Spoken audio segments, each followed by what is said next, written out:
지난주에 말씀드린 대로 요한계시록에서 제일 핵심이 되는 장은 12장, 13장, 14장입니다. 이 내용은 요한계시록 전체 가운데 가장 핵심이 될 뿐 아니라 가장 해석하기 어려운 내용이기도 합니다. 왜냐하면 이 내용 안에 성경 전체가 다 요약적으로 담겨있기 때문에 구약성경에 나와 있는 그 내용들을 잘 이해해서 적용하지 않으면 제대로 해석하기 어렵기 때문입니다. 근데 각 장별로 강조점이 조금씩 다릅니다. 지난번에 저희가 11장을 보셨지만 11장의 강조점은 이 땅의 교회가 세상 가운데 권세를 행사하는 그런 능력을 가지고 있음을 보여주고 있습니다. 복음을 전하는데 입에서 불이 나오기도 하고요. 또 하늘을 닫아 비가 오지 못하게도 만들고요. 이런 놀라운 일들을 행하는데 그게 구약성에 나오는 모세와 엘리야가 행한 그 기적들을 그대로 가져와 이 땅에서 정말 하늘을 닫아 하늘의 생명을 누리지 못하게 만들고 또 마지막 심판을 선포하고 그들이 결국 죄 가운데 멸망하게 만드는 일들, 그것이 바로 그런 복음 선포의 과정이라고 말씀드렸습니다. 오늘 보게 될 12장은 초점이 조금 틀립니다. 12장에는요, 영적 세계 안에서 벌어진 이 영적 전투가 어떻게 승리로 끝났으며, 또한 그 승리의 결과로 마귀가 이제 패배하게 되었는데, 이 패배 이후에 마귀가 사라진 게 아니라요, 여전히 어떤 목적을 가지고 이 땅에 존재하면서 여자로 비유된 교회를 어떤 목적으로 훈련하는 그런 훈련 도구가 되고 있음을 보여주고 있습니다. 그리고 나서 이제 이 13장의 요한계시록은 가장 이제 해석이 논란이 되는 666이 나오는 내용입니다. 그런데 이 13장에 나오는 이 666 또한 결국 이런 교회 시대 내내 벌어지고 있는 이런 영적 전투를 그 안에 상징적으로 담아놓은 것임을 알 수 있기 때문에요. 마지막에 이게 바코드라든지 베리칩이 아님을 맥락만 봐도 알 수 있습니다. 12장에서 이 마귀가 땅으로 내적 교회를 훈련하지만 13장에서 그 훈련의 내용, 이 땅에서 이 마귀가 행하는 그 내용이 구체적으로 얼마나 위협적이고 또 강력한 것인가를 그 안에 담아서 보여주고 있습니다. 그러니까 마지막 때에 뭐 점점 마귀가 인간한테 어떤 표를 줘갖고 하는 내용이 아니라 이 신약시대 내내 이렇게 마귀가 영적으로 패배한 마귀가 어떤 목적 가운데 성도를 유혹하고 핍박하는 그러한 목적으로 사용되고 있고 그런 현상이 13장에 나오듯이 칼에 성도가 죽기도 하고요. 또 그 유혹을 받아 결국 우상숭배에 넘어가기도 하고요. 세상 사람들은 결국 받아 멸망하는데 하나님의 백성은 그 가운데 구원을 받더라 라는 내용이 13장까지 되거든요. 그런 과정을 지난 성도들이 하나님 앞에 모여 이제 찬양하고 노래하는 장면이 이제 14장에 나온 것입니다. 그러니까 요한계시록에 가장 핵심적으로 나와 있는 이 내용들이 결국 이 교회가 이 세상에서 어떤 영적 모습을 가지고 있는가, 또 교회가 이 세상에서 마귀와 어떤 영적 전쟁을 치르고 있는가, 이런 내용들을 비유적으로, 상징적으로 저희한테 보여주고 있는 것입니다. 그래서 오늘도 한번 이제 12장부터 보려고 하는데요. 좀 짧게 끊어서 그냥 읽고나면 이해가 안 되니까 먼저 1절, 2절만 한번 읽어보도록 하겠습니다. 시작. 하늘에 큰 이적이 보이니 해를 못 입은 한 여자가 있는데 그 발 아래에는 달이 있고 그 머리에는 12별의 관을 썼더라. 이 여자가 아이를 베어 해산하려는데 아파서 애를 쓰며 불을 짓더라. 이제는 이런 구절을 읽으시면요, 구약의 어떤 구절들이 머리에서 이렇게 떠오르셔야 합니다. 안 되신다. 그러면 아직 이 요한계시록을 해석하는 그런 기본적인 태도가 지금 아직 준비가 잘 안 되신 거고요. 이 내용을 읽으시고 나면 구약 성경에 어떤 구절들이 이렇게 떠오르신다. 그러면 지금 성경을 잘 읽고 계신 것이죠. 어떤 구절이 떠오르시나요? 전혀 모르겠다. 성경 좀 읽으세요. 여러분 보세요. 여기 해, 별, 달. 구약에 요셉의 꿈 가운데 나온 내용입니다. 그래서요, 창세기 37장 9절을 볼게요. 읽어보겠습니다. 시작. 요셉이 다시 꿈을 꾸고 그 형들에게 말하여 이르되 내가 또 꿈을 꾼즉 해와 달과 11별이 내게 절하리라 하니라. 이 해와 달과 별은 뭘 상징합니까? 그리고 하나님의 백성들을 상징합니다. 특별히 이 야곱의 12아들 가운데 이스라엘이 12지파가 만들어졌고요. 이 바로 이 12지파가 이 구약의 교회라고 하는 그 교회로 나중에 이제 완성되게 되죠.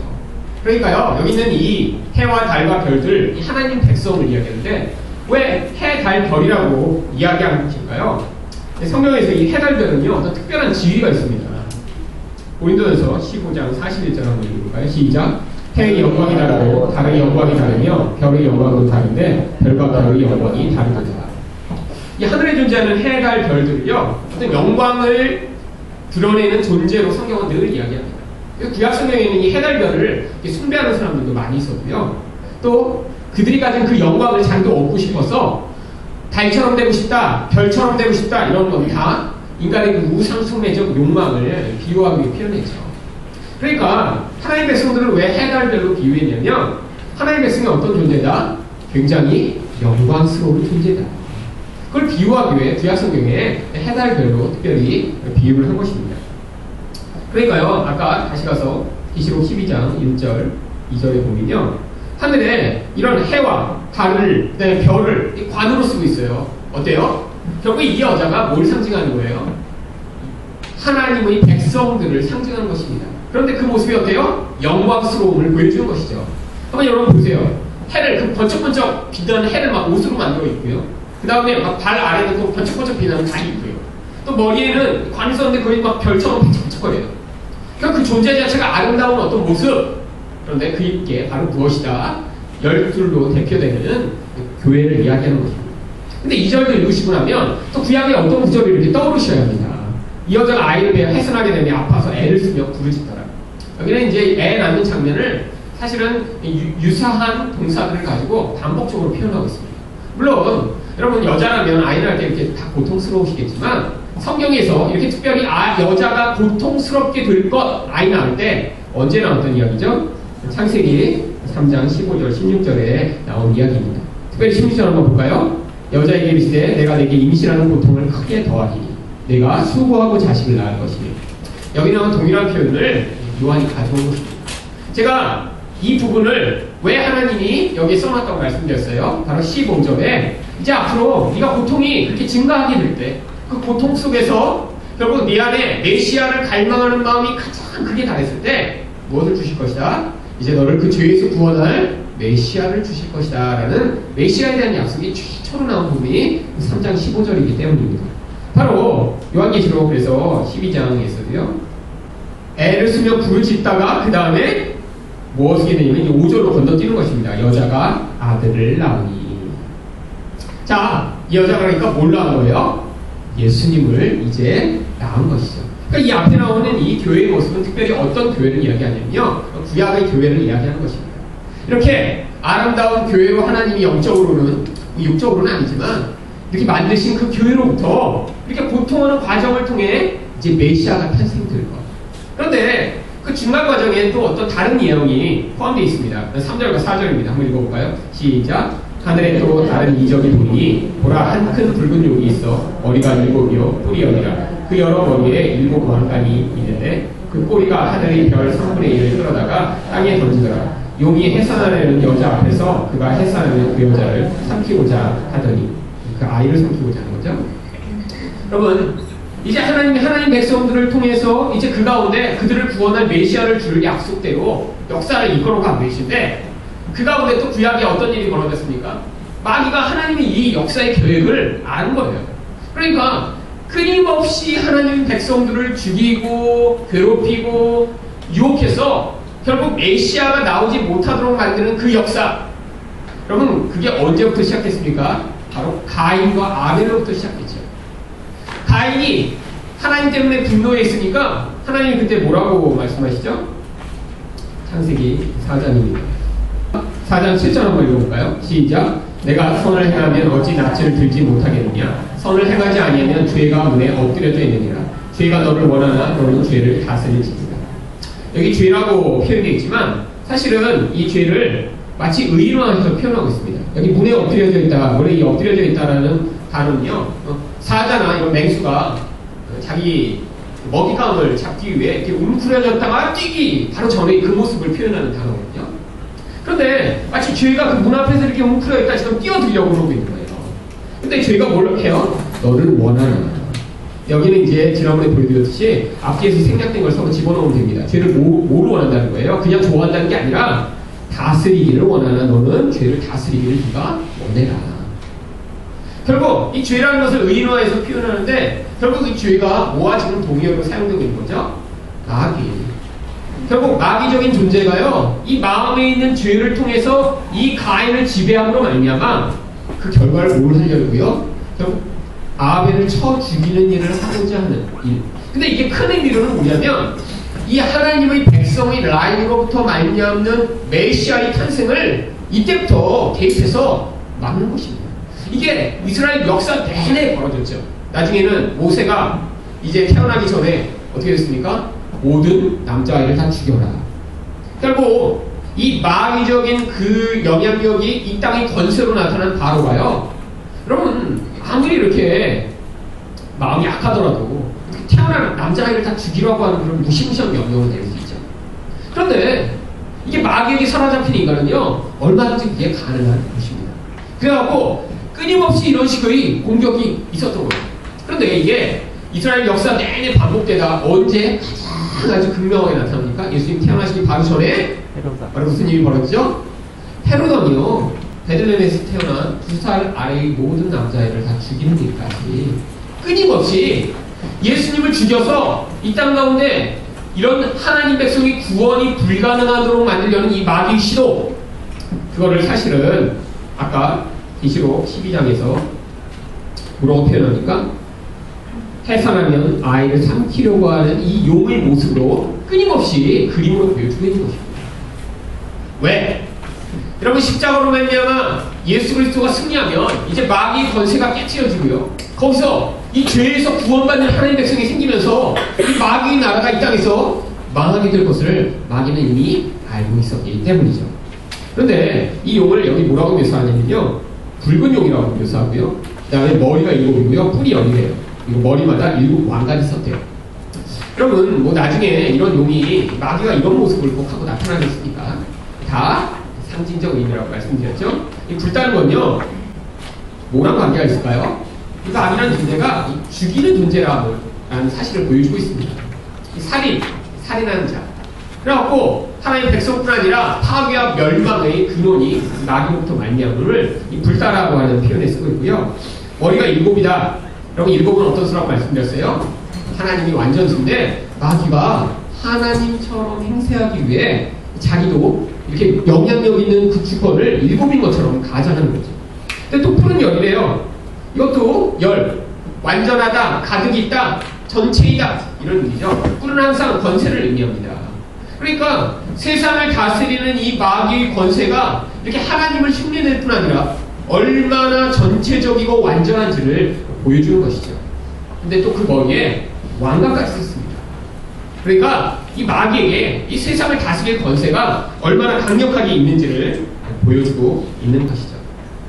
그래서 항상 이 마귀적인 존재는요, 세상에 강력한 힘을 가진 자들로 늘 나타나고 있습니다. 정치 권력, 또 경제적인 힘, 끊임없이 이런 힘들을 가지고 하나님 백성을 핍박하고 박해하고 세상 사람들을 유혹하고 지배하는 모습.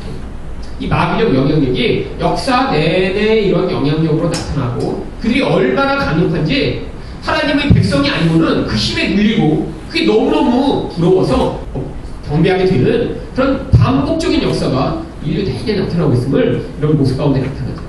그런데 그 꼬리가 하늘의 별 3분의 1을 끌어다가 땅에 던진대요. 어떤 분들은 이런 부분들을 해석하면서 이제 자기 상상력을 여기다 갖다 붙입니다. 그래서요, 이제 여러분 들어보셨어요? 마귀가 타락할 때 하늘의 천사 3분의 1을 같이 타락시켰다. 네, 그런 거를 자기 상상력이라고 부릅니다.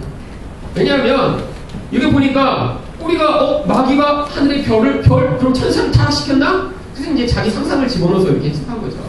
근데 원래 이 내용들이 다 이제 뿔 나오고 뭐 여기 나오고 용 나오고 다 다니엘서에 나오는 내용은요, 사실 그대로 갖고 온 것이에요. 그래서 여기도 다니엘서에도 이런 뿔, 뭐 머리 이걸로 이제 그런 세상 나라의 권세를 그림으로 보여주고 있거든요. 그런데 이 꼬리는 마귀 유혹적 어떤 힘인데요. 이것도 이제 다니엘서에 있는 내용을 갖고 온 것입니다. 다니엘서 8장 10절입니다. 한번 읽어볼까요? 시작. 그것이 하늘 군대에 미칠 만큼 커져서 그 군대와 별들 중에 몇을 땅에 떨어뜨리고 그것들을 짓밟고. 다니엘서 7장 이후에는요, 앞으로 일어날 일에 대한 이 묵시를 다니엘이 보게 됩니다. 근데 이제 이 내용들이 그 당시에 앞으로 나타날 다니엘 시대에 앞으로 나타날 메데파사, 알렉산더, 그 이후에 안티오쿠스 에피파네스, 시리아의 왕, 이런 사람들이 이제 역사적으로 실제로 나타난 일들을 이제 그림으로 보면서 묘사하고 있거든요. 그러니까 이게 역사적으로 이제 앞으로 벌어질 일인데, 이게 이제 굉장히 어려운 언어, 환상적인 언어, 계시록처럼 이 묵시 언어로 되어 있기 때문에 이제 사람들이 대부분 이제 해석을 하지 않거나 잘 모르죠. 근데 여기 나와 있는 그것이 바로 실제 역사 가운데는요, 안티오쿠스 에피파네스라고 하는 시리아의 왕을 이제 여기 비유한 것입니다. 근데 이 예전에도 한번 말씀드렸지만 안티오쿠스 에피파네스는 이 이스라엘 역사상 이스라엘을 종교적으로 정치적으로 가장 극렬하게 핍박하는 왕이었어요. 이전에 바벨론, 느부갓네살 이런 왕들이 있었지만, 그런 이제 나라를 멸망시키는 이런 영향력으로 나타났죠.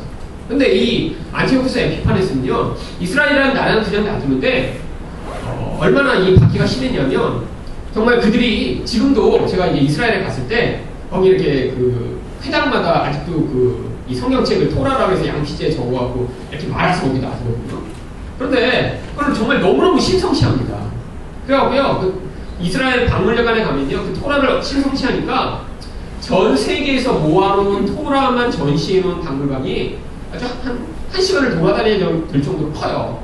근데 그 신성시하는 토라를 그냥 신성시하는 그냥 놔둘 수 없으니까 거기다 다 금장식, 은장식, 보석으로 다 장식해놨어요. 그러니까 그거 자체가 엄청나게 귀한 보물입니다.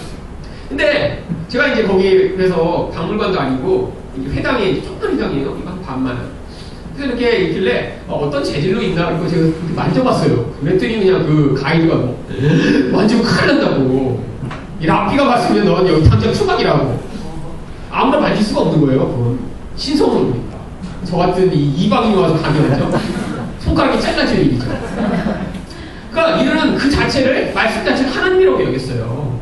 그러니까 그들이 서기관들이 글을 쓸 때 여호와가 나온다 가면 쓰다 말고 어떻게 해요? 가서 목욕하고 와서 그 다음에 글씨를 써야 되는 거예요. 하나님이 나온다 그러면 붓을 빨고. 그 정도로 신성이 여겼는데 그럼 그걸 바닥에 깔아놓고 침 뱉고 발로 밟고 지나가라고 했어요. 그러니까 그러느니 사람들이 얼마나 많은 사람들이 그냥 죽임을 당했습니다. 거기서. 그러니까 그런 식으로 그리고 회당에 와서, 회당이 아니라 그 성전에 와서 거기다 제우스 신상을 세우고요. 그 다음에 제단에다 그들이 가장 싫어하는 돼지를 잡아 죽였어요. 가장 아주 그 이스라엘 사람들이 싫어할 만한 짓만 한 거죠. 수없이 많은 사람들이 죽었습니다. 근데 바로 그를 비유한 거죠. 근데 어떻게 돼요? 하늘 군대에 미칠 만큼 커져 그 군대와 별들 중에 몇을 땅에 떠들어요. 이게 이제 영적인 의미로요. 하나님 백성들을 그렇게 핍박하여 고통하게 했던 안티오쿠스 에피파네스라는 인물을 대표적으로 보여주고 있지만, 이런 일이 어떻게 된다? 앞으로 역사 내내 반복적으로 벌어지게 될 것을 한 사람을 특별히 지칭하여 보여주고 있는 것입니다. 그래서 이렇게 별이 떨어진 게 뭘 얘기하는 거예요? 나중에 사탄이 떨어진 게 아니라 하나님 백성, 별 같은 하나님 백성들이 땅에 떨어지는 이런 수치와 치욕을 당하게 됨을 보여주고 있는 것이죠. 그런데 그때 또 무슨 일이 벌어지냐면요, 이 이야기를 또 다니엘서에서는 11장 35절에서 이렇게 설명합니다. 자, 한번 같이 읽어볼게요. 시작. 또 그들 중 지혜로운 자 몇 사람이 올라가여 우리 중에서 연단을 받아 정결하게 되며 희게 되어 마지막 때까지 이르게 하리니 이는 아직 정한 기한이 남았습니다. 왜 이런 박해와 핍박이 있냐고요? 그 가운데 우리 가운데 연단을 받아 정결케 되고 희게 되어 마지막까지 이르게 하기 위한 하나님의 목적 때문이라고 하는 것입니다. 그러니까요, 하나님이 이렇게 마귀 같은 존재, 세상의 강력한 권세를 통해서 하나님 백성을 핍박당하도록 허용하시는 이유가 뭐예요? 그 과정이 결국 하나님 백성들을 희게 만들고 정결하게 만드는 기회가 되기 때문이죠. 그러니까 여기 지금 아까 계시록에서 다시 한번 볼까요? 자, 이 마귀적인 존재가 하늘의 별 3분의 1을 끌어다가 땅에 던지는 일이 뭐예요? 결국 하나님 백성을 핍박하여 결국에는 그런 핍박으로 말미암아 나중에 이 메시아가 탄생하는 것을 막기 막기 위한 마귀가 아주 몸부림을 치고 있음을 보여주고 있는 것이죠. 근데 아무리 그렇게 몸부림을 쳐도 어떤 일이 벌어집니까? 5절과 6절을 읽겠습니다. 시작. 여자가 아이를 낳으니 이는 장차 천사로 하고 다스릴 남자. 그 아이는 하나님 앞과 그 보호자로 밀려가다. 그 여자가 광야로 도망하며 거기서 40년이 있을 동안 그를 양육하기 위하여 하나님께서 기한 곳이니라. 네. 이 5절 읽으시면, 이제 5절 읽으시면 바로 구약성경이 이제 기억이 나시죠? 네. 구약성경이 어디에 이런 동일한 구절이 나오죠? 시편 2편에 나오잖아요. 자, 시편 2편을 한번 볼까요? 자, 시편 2편 9절입니다. 같이 읽을까요? 시작. 내가 철장으로 그들을 깨뜨리며 질그릇같이 부수리로가 하시도다. 이 메시아 시편입니다. 앞으로 메시아가 오시면요, 이 철장, 이 쇠로 만든 이런 무기죠.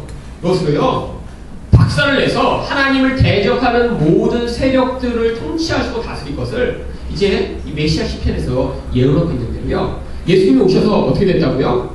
바로 그 일을 영적으로 행하셨음을 여기에 지금 써놓고 있는 것입니다. 이는 장차 철저으로 만국을 다스릴 남자인데 그 아이가 근데 어떻게 돼요? 하나님과 그 보좌 앞으로 올려갑니다.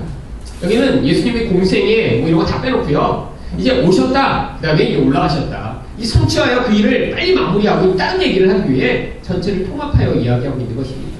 지금 그러니까 이 12장이요. 예수님의 초림 때의 그 사건을 지금 이야기하는 거고요. 1절부터 4절까지는 구약성경 전체를 이런 상징적 언어로 종합해서 설명하고 있는 것이죠. 그런데 이때 이렇게 아이는 올라갔는데 그 여자는 여전히 남아있습니다. 결국 교회는 세상에 여전히 존재하는 거죠. 근데 이 여자가 어떤 일을 하냐면 광야로 도망갑니다. 여러분 이것도 구약성경 그때도 갖고 온 거죠. 교회가 광야로 도망했던 적이 구약성경에 있었을까요? 그럼요. 출애굽 사건을 이야기하는 것이죠. 이처럼요 교회는요 늘 하나님으로부터 말미암는 인도하심으로 교회가 결국 광야에 들어가게 되고요. 그리고 똑같은 일을 그래서 예수님이 오셔서 이 땅에서도 광야에서 40일 동안 시험을 받으심으로 똑같이 교회처럼 사신 거죠. 근데 구약의 교회는 광야에 들어가서 어떻게 했습니까? 40년 동안 원망하고 불평하고 하나님 대적하고 도망간다고 그러고 그러다가 다 멸망했고요. 실패했습니다.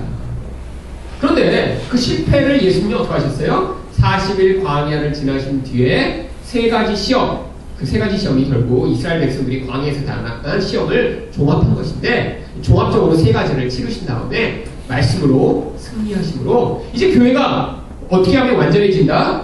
우리는 실패하지만 예수님의 의로 덧입어 그분의 점수가 위에 그냥 덧붙여지는 거예요. 우리 시험 보니까 빵점. 아무것도 할 수 없으니 시험 통과 못해요. 시험 통과 못하면 구약 백성처럼 죽음입니다. 그런데 예수님이 시험 보시고 나서 100점. 그래서 저희한테 그 100점 점수를 주시는 거예요. 세상에서는 이렇게 점수를 받으면 대리시험으로 잡혀가지만 하나님 나라에서는 이걸 안 받으면 죽습니다. 무조건 이거 받아야 돼요. 내가 거기다 1점만 더한다? 안 돼요. 예수님 점수만 받아야 돼요. 그래서 예수님이 완성하신 그 점수를 내가 받으면 그럼 어떻게 돼요? 내 육신은 죽지만 내 영이 예수님의 점수로 그대로 인정돼서 나는 내 육신의 점수는 지금도 시험 보면 빵점이에요. 그럼 하나님의 점수, 그 기준을 우리는 지금도 매일 어깁니다. 물론 육신으로 뭐 살인하고 도둑질은 안 하지만 하나님의 기준은 늘 마음에 있어요. 미워하는 것, 남 욕하는 것 모두 우리 안에서 하나님의 시험대 앞에 서면 늘 빵점, 빵점, 빵점. 그런데 그래도 우리가 죽임을 당하지 않는 이유가 예수님이 이미 거기서 승리하신 점수를 우리가 받고 그리고 그 점수로 이제 예수님처럼 인정되기 때문이죠. 그래서 광야로 들어가는 거예요. 그런데 거기서 며칠 동안 있어요? 1260일 동안. 이 기간이 뭐라고 말씀드렸죠? 바로 신약 시간 내내. 똑같은 내용이 어디 나옵니까? 계시록 11장 2절 3절에 나오잖아요. 자, 2절 3절 볼까요? 거룩한 성을 42달 동안 집합합니다. 하늘의 영적 교회는 안전하지만 이 땅에 있는 우리의 이런 외형적인 교회는 세상에서 이런 핍박당하는 모습으로 살게 되는 기간이 42달이죠. 또 그런데 그 기간이 또 어떤 기간이에요? 두 주민이 권세를 받아 1260일 동안 예언하는 바로 교회가 세상에서 증인으로 살아가는 기간을 얘기하는 것입니다. 근데 이런 일만 있는 게 아니라 또 교회가 어떻다고요? 아까 보니까 양육을 받는 기간이 있는 것이죠. 근데 여기 한글 성경이 번역을 좀 약간 오해해서 번역한 부분이 있습니다. 6절이에요. 그를 양육하기 위하여 하나님께서 예비한 곳에 있더라. 이게 원래 수동태로 쓰여서요. 그가 여기 이제 이 여자를 얘기합니다. 그래서 그가 양육받기 위하여 이렇게 번역을 했어야 되는데 여기 이제 번역을 좀 잘못했어요. 어디를 보면 알 수 있냐면요. 그럼 요 밑에 똑같은 구절이 사실 있습니다. 14절을 한번 읽어볼까요? 시작. 그 여자가 큰 독수리 두 날개를 받아 광야 자기 곳으로 날아가 거기서 그 뱀의 낯을 피하여 한 때와 두 때와 반 때를 양육받으네. 여기 명확하게 되죠? 한 때, 두 때, 반 때. 이게 어떤 기간이에요? 1260일 또 42달. 같은 기간입니다. 3년간. 교회가 어떤 기간? 양육받는 기간입니다. 그래서 이 6절이 그런 번역입니다. 그래서 하나님이 예비하신 곳에 있는 것입니다. 그러니까요, 이 교회라는 존재는요, 결국 이 땅에서 이미 하나님이 승리하셨지만 이제 이 광야라는 곳에 들어가 거기에서 특별한 하나님의 양육을 위해 지금 우리가 세상을 살아가고 있는 것입니다. 우리가 이 세상 살아가는 게 광야 같다? 너무 힘들다. 그럼 광야의 조건이 뭐죠? 그럼 위험하죠. 그렇죠? 그리고 보호가 가끔씩 안 되는 것처럼 느껴질 때가 있고요. 햇빛도 너무 뜨겁고요. 목도 다르고요. 쉽지가 않습니다. 광야의 삶이. 그러니까 성도가 이 땅을 살아가면 내가 광야 같은 삶을 살고 있는 것 같다. 그게 아주 자연스러운 것이라는 거예요.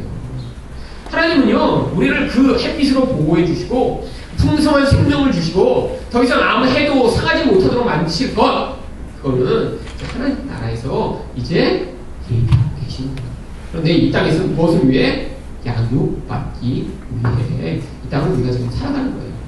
그리고 이 땅에서 목적 자체가 다르면 큰일 납니다.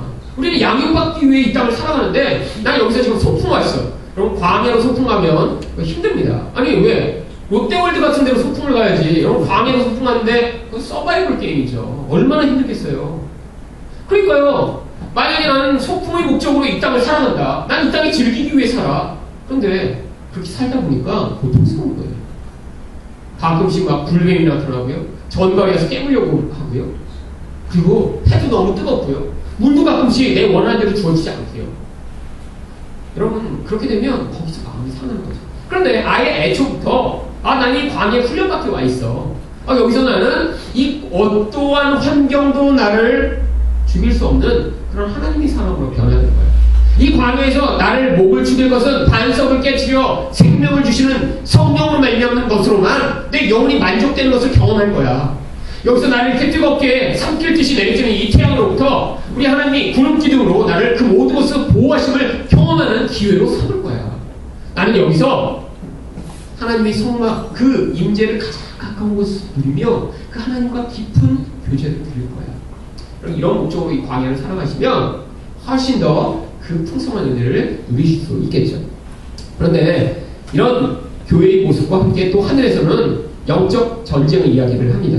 여기는요, 10절까지 우리 7절부터 한번 길게 읽어보겠습니다. 시작. 하늘에 전쟁이 있으니 미가엘과 그의 사자들이 용과 더불어 싸울세 용과 그의 사자들도 싸우나 이기지 못하여 다시 하늘에서 그들이 있을 곳을 얻지 못한대다. 큰 용이 내쫓기니 옛뱀 곧 마귀라고도 하고 사탄이라고도 하며 온 천하를 빼는다. 그가 하늘로 내쫓기니 그의 사자들도 그와 함께 내쫓기니라. 내가 또 들으니 하늘에 큰 음성이 있으리되 이제 우리 하나님의 구원과 능력과 나라와 또 그의 그리스도의 권세가 나타났으니 우리 형제들을 참수하는 자 곧 우리 하나님 앞에서 밤낮 참수하는 자가 쫓겨나고. 자, 하늘에 언제 전쟁이 있었죠? 바로 예수 그리스도의 십자가 사건 때 있었던 전쟁을 여기 이렇게 묘사하고 있는 것입니다. 미가엘과 그의 사자들, 바로 미가엘은요, 성경에서 하나님의 천사들 중에 군대 장관입니다. 이 당시에 이제 경건 서적 가운데 에녹스라고 있는데요. 이 에녹스에는 8명의 대천사가 있다고 이야기를 해요. 근데 이제 성경에는 2명만 이름이 나오죠. 미가엘과 가브리엘이 나옵니다. 그런데 이 미가엘은 뭐 성경에서도 이 대천사로 이런 싸움을 하는 천사로 나오죠. 근데 이 용과 더불어 싸우는데요. 용도 뭐가 있어요? 자기 사자들이 있어요. 그러니까 이 마귀란 존재와 함께 거기도 세력이 있는데 이 패배가 이제 무엇으로 일어났어요? 십자가 사건에서 완전히 일어난 것입니다. 그런데 왜 미가엘이 싸웠냐? 그러면 예수님의 십자가 사건을 싸우고 예수님이 뭐 십자가에서 이렇게 그냥 죽으신 다음에 부활해서 하늘에 가서 이렇게 마귀랑 싸우는, 그러면 하나님은 마귀랑 안 싸우십니다. 마귀는 피조물에 불과해요.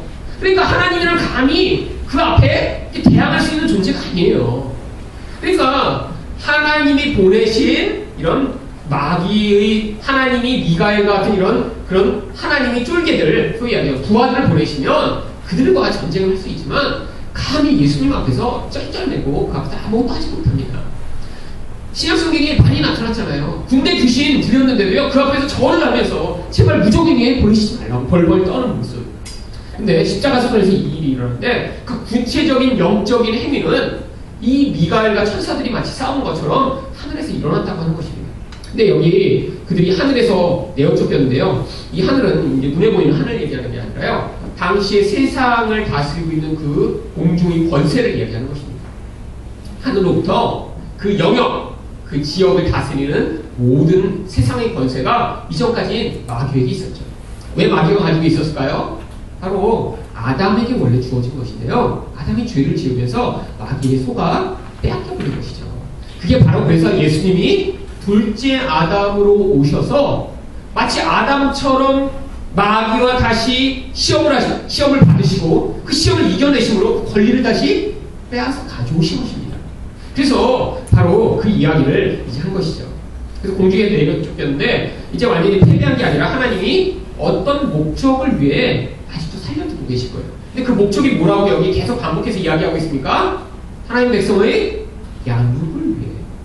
여러분, 그러니까요, 이 마귀가 결국 세상에 지금 존재하는 중요한 이유는요, 하나님 백성을 양육하기 위해서입니다. 원래 양육은 주로 누가 하나요? 이제 유치원 선생님이나 보모 가지고 해야 되죠. 엄마 아빠가 안 하면. 그런데 하나님 백성은 양육의 선생님으로, 유치원 선생님으로 맡겨진 우리 분은 마귀예요. 여러분, 천사들이 여러분을 보호하고 지금 양육하고 계신 줄 알았어요? 네. 여러분, 사실은요, 물론 천사도 여러분을 보호합니다. 옆에서 이제 감독을 하고 있죠, 감독. 마치 유치원 원장처럼 이제 그 유치원 선생님이 애들 때리거나 학대하지 못하도록 감시합니다. 그런데 실제로 와서 우리 삶에 개입하고 끊임없이 우리를 지금 양육하고 있는 존재는 사실 마귀예요. 그러니까 여러분이 유치원 교사가 마귀라고 성경이 이야기하고 있습니다. 왜? 이 땅에 이렇게 내어놓기 좋게 지금 계속해서 우리를 양육하는 도구로 사용하고 있습니다. 그래서 인생 가운데 왜 하나님이 내가 이렇게 기도를 많이 하고 하나님을 사랑하는데도 여전히 마귀가 내 인생에 자주 찾아오는 것 같다. 그러면 여러분 정상적인 지금 삶을 살고 계신 거예요. 여러분, 마귀가 없으면 어떻게 될까요? 여러분, 여러 가지 일들이 안 일어납니다. 첫 번째, 그럼 마귀가 와서 우리를 시험해야 우리가 어떤 정도의 수준인지 자꾸 드러나겠죠. 여러분, 이렇게 수능 보면 모두 괴롭고 힘들죠. 엄마도 힘들고 애도 힘들고 시험 보면 힘든데, 그럼 시험을 다 없애버리면 어떨까요?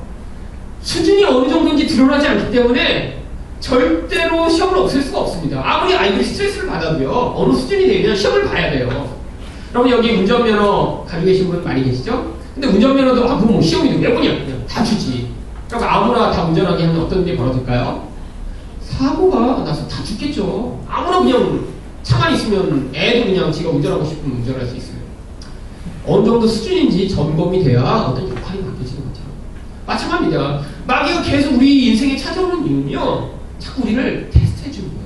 그래서 어느 정도 수준이구나. 그래서 하나를 통과해요. 그럼 끝나는 게 아니라 인생 시험은 죽을 때까지 계속됩니다.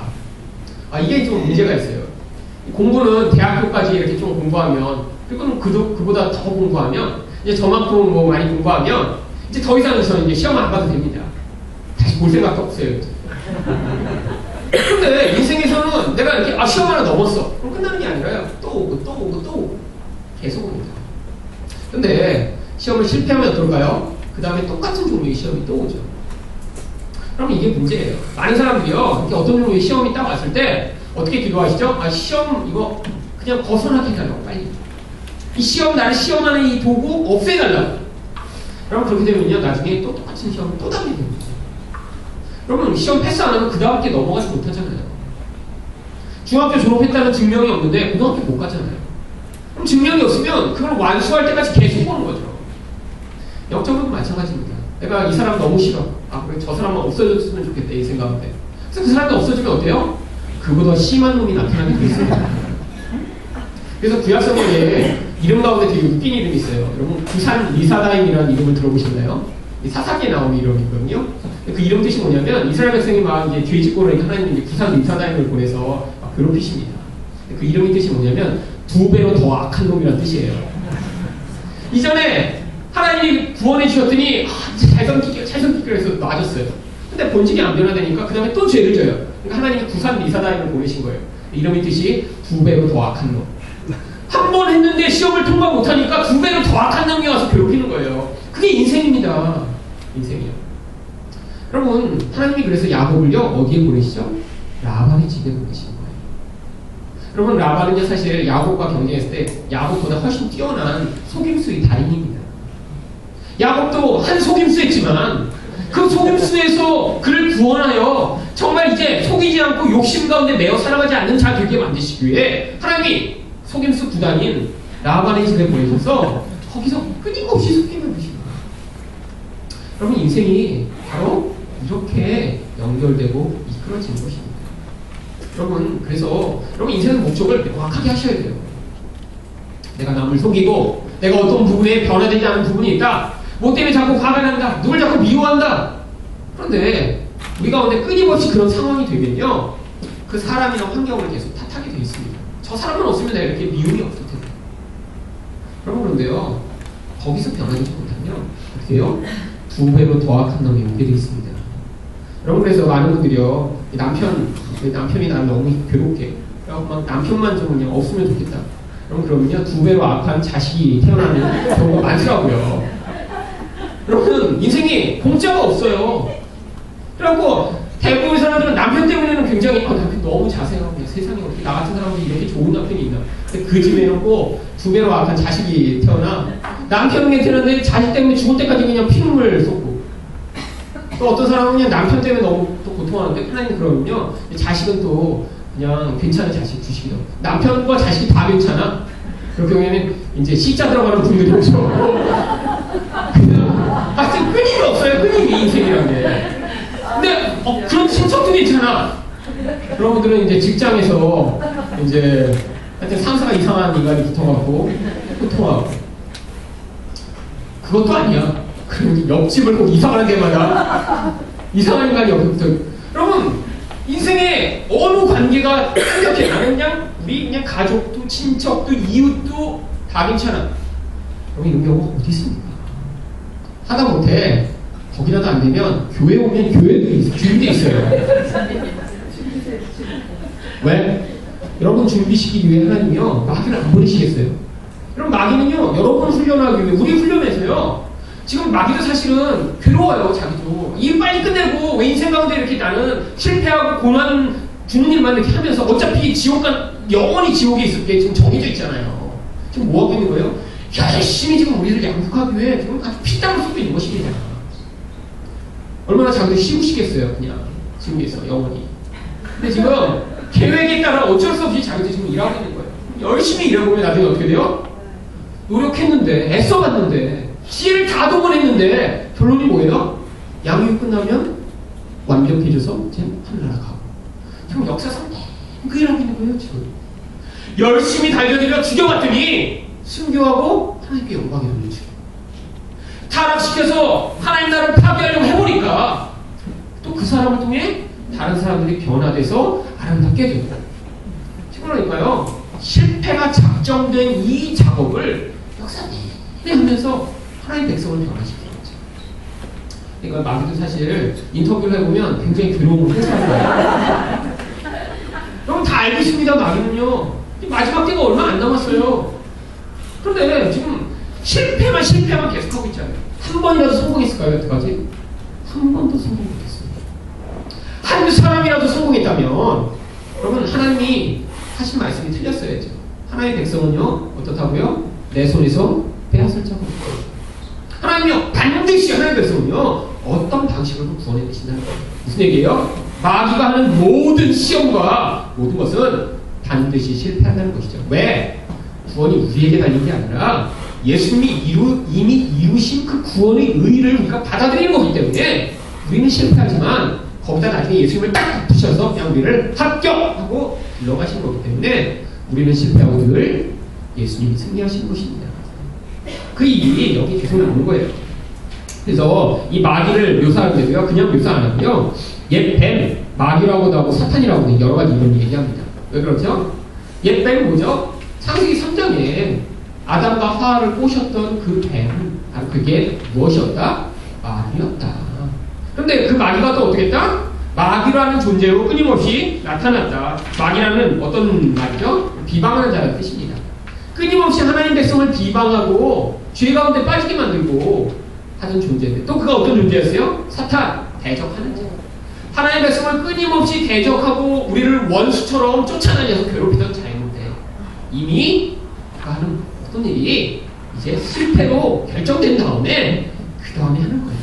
마치 병균이 있었는데 그 병균의 균이 쏙 빼지고 약한 힘만 남아 백신처럼 집어넣으면 다시는 병에 걸리지 않는 그런 존재가 된 것입니다. 하늘에서 권세를 잃어버린 채로요, 이제 땅으로 내어 쫓긴 것입니다. 그래서 뭐라고 그랬어요? 그 다음에 이런 내용들을 그래서 계속 이야기하는 거죠. 그런데 이제 12절 한번 읽어볼까요? 시작. 그러므로 하늘과 그 가운데 거하는 자들은 즐거워하라. 그러나 땅과 바다는 화했을진저 이는 마귀가 자기 때가 얼마 남지 않은 줄을 알고 크게 분내어 너에게 내려갔습니다 하더라. 네. 바로 이제 이게 십자가 사건으로 말미암아 내어 쫓긴 때부터 마귀는요, 이 말세를 늘 성경은 아주 얼마 안 되는 시간처럼 이야기합니다. 물론 우리 볼 때 되게 길죠. 지난 2000년 계속 말씀드려요. 이게 얼마 안 남은 때예요. 사실은요, 예수님 오실 때 이제 작정되어 있습니다. 이제 언제 오실지 몰라요. 근데 언제 오신다고 했어요? 우리가 준비만 되면 바로 오십니다. 그러니까요, 그게 아직 지금 준비가 안 된 거예요. 하나님 백성들이 다. 근데 그때만 되면 바로 오시니까 얼마 안 남은데요. 그리고 더 중요한 게 있거든요. 지금 이미 하나님 나라가 우리 가운데 임해 있습니다. 무엇으로요? 성령으로요. 그러니까 이미 그 하나님 나라를 살아가는 자들은요, 예수님이 물리적으로 눈에 보이게 하늘에서 구름과 함께 오시던 아니던 지금 이미 하나님과 함께하는 삶을 이 땅에서 살아가고 있어야 돼요. 여러분, 구약에서는요, 얼마나 다윗이 죄 졌을 때 떠왔습니까? 주의 성령을 내게서 거두지 마옵소서. 왜? 그때는요, 이렇게 지금처럼 성령이 우리가 내주하여 함께 계시지 않았기 때문에요, 죄를 지면 하나님이 떨어졌어요. 근데 다윗은 기름 부음 받은 자였고 하나님의 영이 함께 있었던 자였기 때문에 그 놀라운 하나님과 함께하는 행복으로부터 벗어나기를 원하지 않았고요. 그렇게 빼앗기게 될 때 얼마나 큰 비참한 삶을 살게 되는지 알아서 그걸 고백한 거죠. 물론 이 땅에서 우리 한번 성령 충만을 받았지만 다시 한번 그 충만이 인생 내내 매일처럼 반복되지 않을 수 있습니다. 그런데 그래도 불구하고 여러분, 우리 가운데 왜 하나님이 계속 이렇게 충만하게 안 하시냐면요, 그 하나님을 우리가 인격적으로 갈망하게 되기까지요, 우리 안에서 자꾸 그 갈망을 불러일으키십니다. 그럼 만약에 성령이 이렇게 예수를 딱 믿는 순간에 막 하늘에서 강하게 부어졌고 그때부터 주의 생각도 안 나고 막 그냥 아름다운 생각만 하고 막 너무 늘 기쁘고 행복하고 이렇게 산다고 생각해 보세요. 그러면 사실 하나님을 그때부터 갈망하지 않을 거예요. 이미 있는데, 이미 즐거운데. 근데 언제 다시 갈망하게 되죠? 여러분, 이렇게 우리가 아무 때나 이렇게 물 마실 수 있을 때 막 우리 평소에 밥 먹고 싶으세요? 아니죠. 그런데 여러분, 사막을 간다고 생각해보세요. 매일같이 못 마시겠지. 그러다 갑자기 정말 어느 순간인가 물을 발견했을 때 그 기쁨, 그러면 그 다음에 그 물이 소중함과 간절함이 그 안에 계속 있겠죠. 마찬가지입니다. 이 땅에서도요, 우리가 이렇게 성령이 충만한 경험이 어쩌다 한 번씩 있죠. 그런데 또다시 목마른 그 갈망이 우리 안에서 인격적으로 내 안에서 내가 자발적으로 그것을 사모하게 되기까지 하나님은 우리 인생을 지금 이끌어가고 계신 거예요. 자, 그래서 세상 가운데 이제 근데 이 용이 어때요? 남자를 낳은 여자를 이제 박해해요. 이게 이제 지금 영적 현실이고요. 이 이야기를 13장에서 이제 구체적으로 해주고 있는 것입니다. 근데 이 14절 바로 그 내용을 또다시 아까처럼 반복해서 이야기하죠. 근데 왜 큰 독수리 두 날개를 받아 광야로 날아간다고 했을까요? 사실 구약 성경이 어떤 내용을 가지고 있기 때문입니다. 어떤 세대주의자들처럼요, 이 큰 독수리, 여러분 그 비행기 가운데 그 독수리 모양을 가진 그 독수리 모양 그 문양을 하고 있는 비행기가 있어요. 미국 공군기. 그리고 어떤 분들은 뭐라고 얘기하냐면 나중에 이제 말세가 돼서 이스라엘에 이렇게 적그리스도가 이스라엘에 나타난다고 하거든요. 그럼 이스라엘 적그리스도가 나타나면 이제 이스라엘 가운데 있는 이 이스라엘 유대인들을 박해하기 때문에 그들을 미국에서 공군기를 보내서 이제 시리아 사막으로 이제 옮겨 그들이 거기서 도피할 수 있도록 도와준다고 그렇게 생각하고요. 지금 이 일을 위해 지금 돈 모으고 거기다 땅굴 파고 있는 사람도 있어요. 성경을 잘못 해석하니까 엉뚱한 짓 하고 있는 거죠. 여러분 구약을 안 읽어봤다는 걸 자기 삶으로 증명하고 있는 것입니다. 그럼 구약 성경에 이 내용이 많이 나오거든요. 한번 볼까요? 기록기 19장 4절 읽겠습니다. 시작. 내가 애국 사람에게 어떻게 행하였습니까?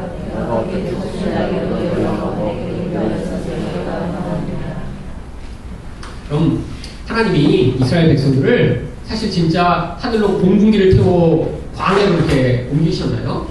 아, 근데 왜 독수리 날개 이렇게 업어서 인도하셨다고 표현한 것일까요? 여러분, 새 중에 가장 높이 나는 새가 뭐죠? 독수리입니다. 그렇죠? 독수리는 가장 높이 날 수 있어요. 그래서 심지어는 에베레스트 같은 그런 산맥도 넘는데요. 얼마나 높이 나냐? 비둘기 높이 날아봤자 뭐 몇백 미터 날겠죠. 근데 이 독수리는요, 그러니까 여러분 이 땅에 무슨 어려움이 있다, 환란이 있다, 그러면 어떻게 되겠어요? 만약에 독수리 정말 그 날개에 타고 있다고 생각해보세요. 그러면 이 땅의 상황이 관계없이 그것을 뛰어넘어 버릴 수 있는 것입니다. 하나님이 이 땅에 우리의 현실은 뭐냐면 광야를 지나가는 것 같아요. 힘들어요.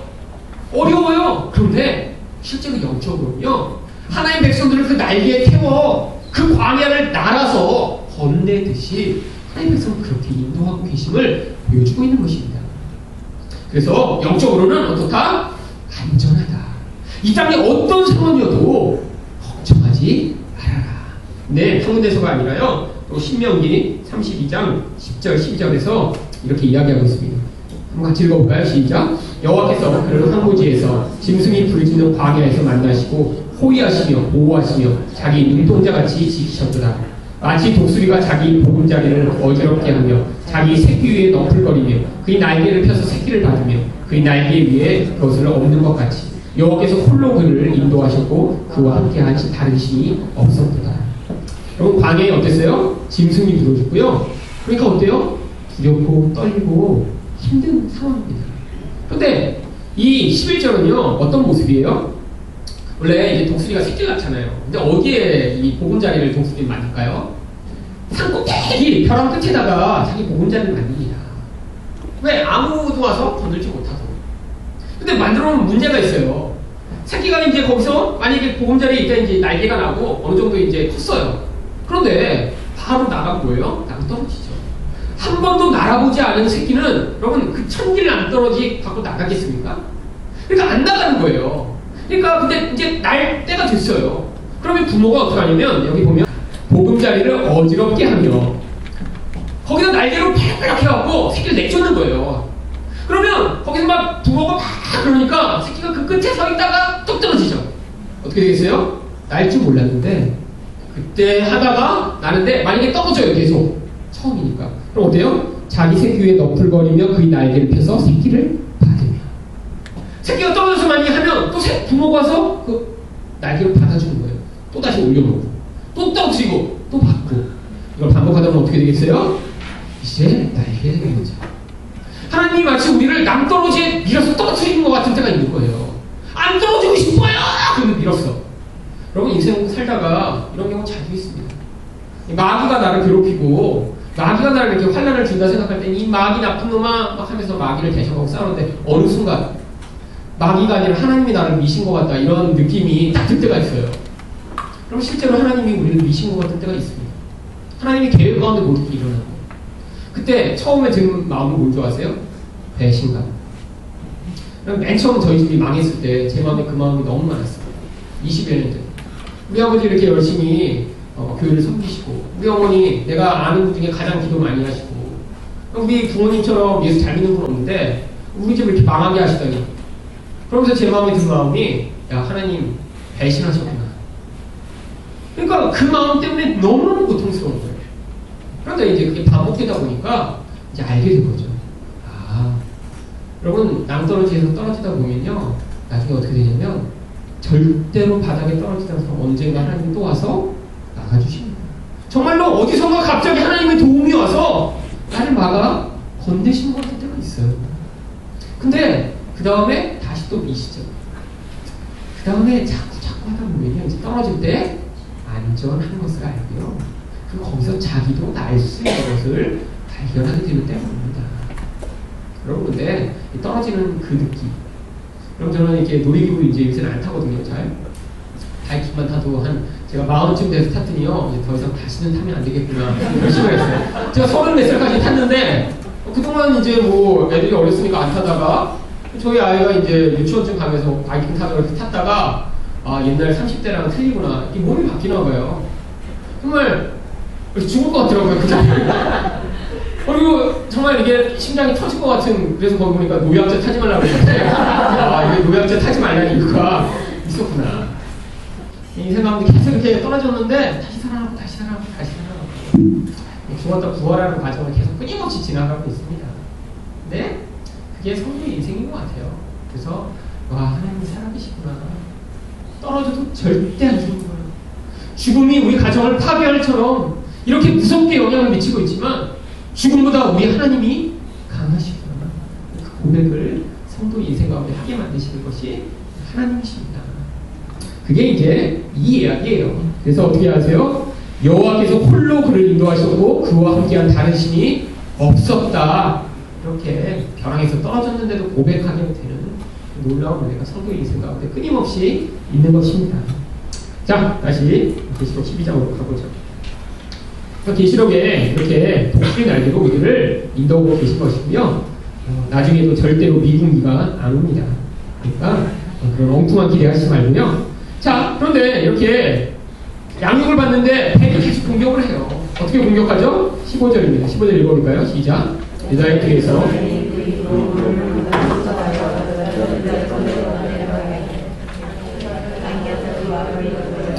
또한 가물을 삼키니 용이 여자에게 분노하여 돌아가서 그 자리에 남은 자서 곧 하나님이 변명을 시키며 여자의 예수의 증거를 가진 자들과 더불어 싸우려고 바다 물을 위에 서 있더라. 자, 여기 뭐 입으로 물을 강같이 토하여 여자를 물에 떠내려가게 하되, 나중에 홍수는 안 되는 얘기가 아니라요, 다 이미 구약성경에 또 있는 내용을 비유적으로 같이 가져온 것입니다. 여러분, 구약성경에서 끊임없이 이 마귀가 하나님의 백성을 공격했는데, 언제 물들로 공격했는지 특별히 시편에 여러 번 묘사하고 있거든요. 시편 60편 1절 2절을 읽겠습니다. 시작. 하나님이여 나를 구원하소서. 물들이 내 영혼까지 흘러 들어가리이다. 나는 설 곳이 없는 깊은 수렁에 빠지며 깊은 물에 들어가니 큰 물이 내게 넘치나이다. 구약성경에서 다윗이 늘 이 물에 공격당할 때 이런 물이 나를 공격하고 힘들게 한다라는 고백을 합니다. 이 물이여 늘 그곳에서 하나님 백성을 시험하고 공격하는 약한 무리들의 영향력을 비유하고 있죠. 근데 특별히 이런 영향력을 뭐를 이야기할 때 쓰냐면 144편 7절과 8절을 읽겠습니다. 시작. 위에서부터 주의 손을 펴사 나를 큰 물과 이방인의 손에서 구하여 건지소서. 그들의 입은 거짓을 말하며 그의 오른손은 거짓의 오른손이다. 어떻게 공격합니까? 거짓말로 공격하는 거예요. 그래서 예수님이 마귀를 뭐라고 부르셨어요? 요한복음 8장 44절에 같이 읽겠습니다. 시작. 너희는 너희 악이 마귀에게 살았으니 너희 악의 욕심대로 너희도 행하고자 하느니라. 그는 처음부터 살인한 자여 진리가 그 속에 없으므로 진리에 서지 못하고 거짓을 말할 때마다 제 것으로 말하나니 이는 그가 거짓말쟁이요 거짓의 아비가 되었습니다. 여러분, 지금도 마귀가 영향을 미치는 가장 강력한 이 물처럼 우리를 휩쓰는 영향력이 뭐예요? 바로 진리를 왜곡하는 거짓말입니다. 여러분, 그래서 이단의 영향력이 성도를 미혹하는 아주 강력한 영향력입니다. 이단은 아니지만 이 진리를 왜곡한 다음에 가짜신을 자꾸 만들어 성도들이 참된 하나님만 의존하지 못하도록 만드는 이 모든 영향력들, 이런 영향력이 교회 안에 너무나 많이 있는 것이죠. 그래서 저희와 같은 목사의 가장 중요한 일이요, 진리를 바로 전하는 것입니다. 그래서요, 가짜가 무엇인가를 밝혀서 그런 마귀적인 홍수처럼 쏟아지는 이런 마귀 영향으로부터 하나님의 백성을 보호하는 일, 그리고 바른 진리를 선택할 수 있도록 가르치는 일, 그게 바로 목사의 책임이고요. 여러분, 그러니까 잘 분별하셔야 됩니다. 요한계시록도 그러니까 이렇게 물타기 한 거예요. 여러분이 요한계시록을 이렇게 보시니까 명계시록 읽으시면서 막 더 두려워지세요? 아니시죠? 위로가 되고 힘을 얻고 와 하나님이 나를 이렇게 보호하시고 이런 세상의 이런 유혹과 거짓으로부터 하나님이 반드시 그 영광스러운 자리로 이끄시겠구나. 소망을 주는 메시지가 이번 계시록입니다. 그러니까요. 이런 잘못된 영향력이 너무 많이 들어와서 사람들이 이 중요한 성경책을 이제 안 읽게 됐잖아요. 왜? 무서우니까. 자, 이 내용을 이제 이야기하고 있는 것이죠. 자, 그런데 이렇게 하나님이 우리를 보호하시고요. 광야 가운데 우리를 지키시고 독수리 날개로 우리를 인도하시지만 또 무엇입니까? 마귀가 세상에 강력한 영향력을 미칩니다. 그 영향력을 항상 뭐로 얘기해요? 핍박과 유혹이라고 조합해서 이야기할 수 있죠. 그 영적 현실을 이제 13장이 이야기하고 있는 것입니다. 자, 여기서 이제 13장 보겠습니다. 자, 13장 1절부터 이제 두 가지 내용이 나와요. 13장에는요, 앞에는 바다에서 올라온 짐승이라는 내용이 나오고요, 뒷부분에는 땅에서 올라온 짐승이라는 내용이 나옵니다. 그런데 이 내용들은 이미 구약 성경에 다 나와 있는 내용이에요. 여러분들이 이제 자세히 안 보셔서 그러는데요. 보세요. 1절 한번 보세요. 내가 보니 바다에서 한 짐승이 나오는데, 이 내용이 있고요. 또 그 다음에 밑에 가서 볼까요? 11절입니다. 내가 봄에 또 다른 짐승이 땅에서 올라오니. 이 두 가지 종류의 짐승, 바다에서 땅에서 올라오는 짐승. 당시의 유대인들이었으면요, 이 내용을 읽었으면 바다에서 올라오는 레비아탄, 땅에서 올라오는 베헤모스 다 알고 있었습니다. 이제 한글 개정판으로 번역이 되면서요, 이 레비아탄이라는 단어가 되고 이제 리워야단이라고 한글 성경을 번역하고 있고요. 베헤모스는 베헤못이라고 한글 성경이 이렇게 번역하고 있어요. 옛날에는 이 베헤못 이런 걸 다 하마 이렇게 번역했고요. 리워야단은 옛날에는 용 이렇게 번역하고 됐는데 지금 이제 원어랑 약간 비슷하게 번역을 했습니다. 구약 성경이 다 나온 내용이에요. 근데 이 내용을 가지고 이제 사단이 어떤 권세로 사람들을 핍박하고 유혹하는지를 여기 이제 써놓은 것입니다. 자, 1절부터 한 5절까지 한번 읽어볼까요? 보이는 분만 먼저 읽겠습니다. 시작. 내가 보니 바다에서 한 짐승이 나오는데 뿔이 어디로 머리가 일곱이라 그 뿔에는 여러 왕관이 있고 그 머리들에는 신성으로 가는 이들이 있더라. 내가 본 짐승은 토론과 비슷하고 그 발은 돌이 밝았고 그 입은 사자의 입 같은데 용이 자기 능력과 보좌와 큰 권세를 그에게 주었더라. 그의 머리 하나가 상하여 죽게 된 것 같더니 그 죽게 되었던 상처가 나오매 온 땅이 놀랍게 여겨 짐승을 따르고 용이 짐승에게 권세를 주므로 용에게 경배하며 짐승에게 경배하여 이르되 누가 이 짐승과 같으냐 누가 능히 이와 더불어 싸우려고 하더라. 또 짐승이 과장되고 신성 노동을 말하는 입을 받고 또 42달 동안 일할 권세를 받으리라. 자, 이제 42달 나오시면 이 짐승이 마지막 때가 아니라 지금 활동하고 있구나. 여러분들이 금방 이제 아시겠죠? 그런데 여기 바다에 나오는 짐승, 구약 성경 어디에 나오는지 한번 보도록 하죠.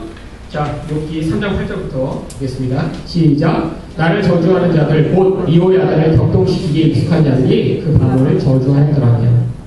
여기는 이 리워야단은요, 아마 당시에 이 욥이 이미 알고 있던 그런 이 공룡과 같은 것이었으리라고 많은 사람들이 생각을 합니다. 이 욥은요, 사실 성경에서 가장 오래전에 살았던 사람이거든요. 어쩌면 아브라함보다도 더 전시대의 사람이라고 생각합니다. 근데 당시만 하더라도요, 이런 공룡, 그 이전에 있던 공룡에 대한 기억들이 있었던 것 같아요. 욥기만 읽어봐도요, 여기에 이제 욥기의 이 리워야단과 베헤못이라고 하는 이런 짐승들이 나오는데요, 지금은 존재하지 않는 그런 종류의 짐승을 가지고 하나님의 권세를 표현할 때 표현을 하고 있거든요. 그래서 여러분 여기 나와 있는 이런 리워야단이나 베헤못 같은 그런 그 묘사를 잘 읽어보면 지금의 공룡과 많이 유사합니다. 아무리 창으로 찔러도 뚫리지 않는 그런 단단한 가복을 갖고 입에서는 막 불이 나오고, 그래서 하나님밖에 그들을 다스릴 수 없다라고 하는. 근데 특별히 바다에서 이렇게 영향력을 미치는 세력을 리워야단이라고 했고요. 다른 곳에서는 이제 용이라고도 많이 번역했습니다. 그런데 이런 내용이 많이 나오지만 특별히 왜 바다에 리워야단이 사냐면요, 구약 성경에 늘 바다는 뭐를 상징했냐면 아까 물도 봤지만 시편 65편 7절입니다. 한번 같이 읽어볼까요? 시작. 바다의 설렘과 물결의 흔들림과 만민의 소요까지 진정하시나이다. 이 바다가 하나님의 백성을 위협하는 그런 세상의 영향력을 비유적으로 표현하고 있기 때문이죠.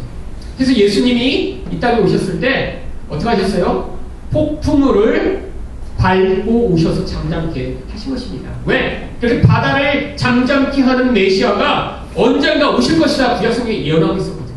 근데 예수님이 어떻게 오신 거예요? 바로 그 메시아로 오셔서 이렇게 하나님 백성을 삼킬 것처럼 그 바다에 정말 죽을 것처럼 살려주세요 하고 외치는 그들을 위협하는 그 세력을 이제 발로 밟고 오심으로 말미암아 그들을 잠잠케 하시는 메시아, 그가 바로 예수님이시다, 그 장면을 통해 보여준 것이죠. 그런데 아까 나왔던 계시록 12장에 나왔던 13장에 나왔던 이 짐승은요, 예수님과 아주 유사합니다. 그래서 이 짐승을 뭐라고 부르냐면 적 그리스도라고 불러요. 그럼 여기 이 짐승도 뿔이 있습니다. 뿔이 몇 개예요? 10개나 되고요. 머리가 7개예요. 다 뭐 하는 거예요? 주권과 권세를 가지고 있다. 세상 가운데 이렇게 강력한 권세를 가지고 있는데 예수님도 뿔과 또 이 모든 것들을 가지고 계시잖아요. 그러니까 예수님이 권세를 흉내내 세상이 하고요. 그 다음에 또 어때요? 3절입니다. 그의 머리 하나가 상하여 죽게 된 것 같더니 그 죽었던 상처가 다시 나오네 온 땅이 놀라게 여긴다. 여기 나와 있는 이런 내용인데요. 구약성경을 다 이제 다니엘서를 갖고 온 건데요. 여러분, 하나가 죽었다가 살아나는 것 같아요. 무슨 얘기예요? 예수님이 죽었다 살아나는 것을 똑같이 흉내낸 것입니다. 이것은요, 이런 적그리스도적인 존재가 세상이 강력한데 사라졌는 것 같은데 나중에 또 나타날 것을 얘기하는 거죠. 바로 역사상 그런 영향들이 계속됐습니다. 여러분, 로마 사라졌죠. 여러분, 로마처럼 세상에 강력한 나라가 없었습니다. 그래서 아직도 그 로마에 대한 향수, 로마에 대한 책 엄청나게 많죠. 수천 년간 로마가 지속됐는데 없어졌는데 나중에 이 로마를 부활시키기 위해 여러 나라들이 다시 일어나 우리는 신성 로마 제국이다 뭐 이런 식의 이름, 그리고 우리는 이 로마의 그 모든 과거의 영광을 부활하겠다, 이런 세력들이 계속 일어나고 있죠. 그리고 이런 세력들 가운데 그런 정치적이고 경제적인 영향력들을 가지고 하나님의 백성을 핍박하고 영향을 미치는 모든 종류의 적그리스도 영향력, 그게 죽었다 살아나고 죽었다 살아나고 끊임없이 반복되는 것을 이야기하는 것입니다. 근데 그뿐 아니라요, 이제 이 권세가 42달 일하면서요, 여기 보세요. 용이 짐승에게 권세를 주죠. 이것도 여기 나온 용은 마귀고요. 이 적그리스도, 짐승은 적그리스도를 얘기하는 거거든요. 하나님이 예수 그리스도에게 모든 하늘의 권세를 주신 것 같은 똑같은 모습을 흉내를 냅니다. 그래갖고 용의 권세를 받죠. 그리고요, 이 짐승이 입을 벌려 하늘을 향하여 비방하여 그의 이름과 그의 장막 곧 하늘에 사는 자들을 비방하고요. 게다가 어때요? 7절에 보면 권세를 받아 성도와 싸워 이깁니다. 근데 각 족속과 백성과 방언과 나라를 다스리는 권세 또한 받게 되죠. 세상에서는요, 이런 적그리스도적 영향력이요, 마치 성도들을 이기는 것처럼 나타나는 거예요. 바로 이 똑같은 내용이 11장에서는 어땠죠? 용이 올라와 교회를, 증인을 죽이죠. 세상에서 교회가 이렇게 핍박당하고 죽는 것 같은 모습을 보이는데 죽었다 교회는 어떻게 한다고요? 다시 부활합니다. 그리고 그 부활의 능력으로 말미암아 세상 가운데 하나님 나라의 영향력을 더 강력하게 드러내는 것이 교회의 모습입니다. 근데 세상 사람들은 어때요? 8절에 보니까 생명책에 이름이 기록되지 못한 자들은 다 짐승에게 경배하죠. 왜? 이 세상의 힘에 하나님의 능력이 아니고는 절대로 거기서 구원할 자가 없음을 보여주는 것입니다. 근데 어때요? 10절에 보니까 사로잡힐 자는 사로잡힐 것이요 칼에 죽는 자는 마땅히 칼에 죽을 것이며 성도의 인내와 믿음이 여기에 있느니라. 성도 각자에게 주어진 환난의 분량이 있다는 거예요. 그래서 어떤 성도는 사로잡혀가는 그 정도의 분량, 어떤 성도는 칼에 맞아 죽는 그 정도의 분량. 그런데 누구나 자기 분량대로 이 땅에서 이런 세상의 힘, 이 세상의 힘이 만들어낸 영향력으로 말미암아 그것 때문에 내가 지배를 당하고 그것을 마치 섬겨야 될 것 같고 그것을 따라가면 행복할 것 같은 그런 인생을 살다가도 하나님의 능력이 개입하니까 아, 이게 아니구나 라고 거기서 돌이키는 하나님 백성들이 나타나게 될 것. 왜? 이런 환난의 과정 가운데 하나님 백성들은 그 과정을 통해 정결케 될 것을 이야기하는 것입니다. 11절에 보니까 그런데 또 다른 종류의 짐승이 나옵니다. 이 짐승은 땅에서 올라와요. 근데 이 짐승에 대해서는요, 구약성경을 또 찾아보도록 하겠습니다. 욥기 40장 15절만 먼저 볼까요? 15절부터 19절까지 보죠. 자, 한번 읽어볼게요. 네, 여러분들 욥기를 평소에 잘 안 읽으시죠? 네.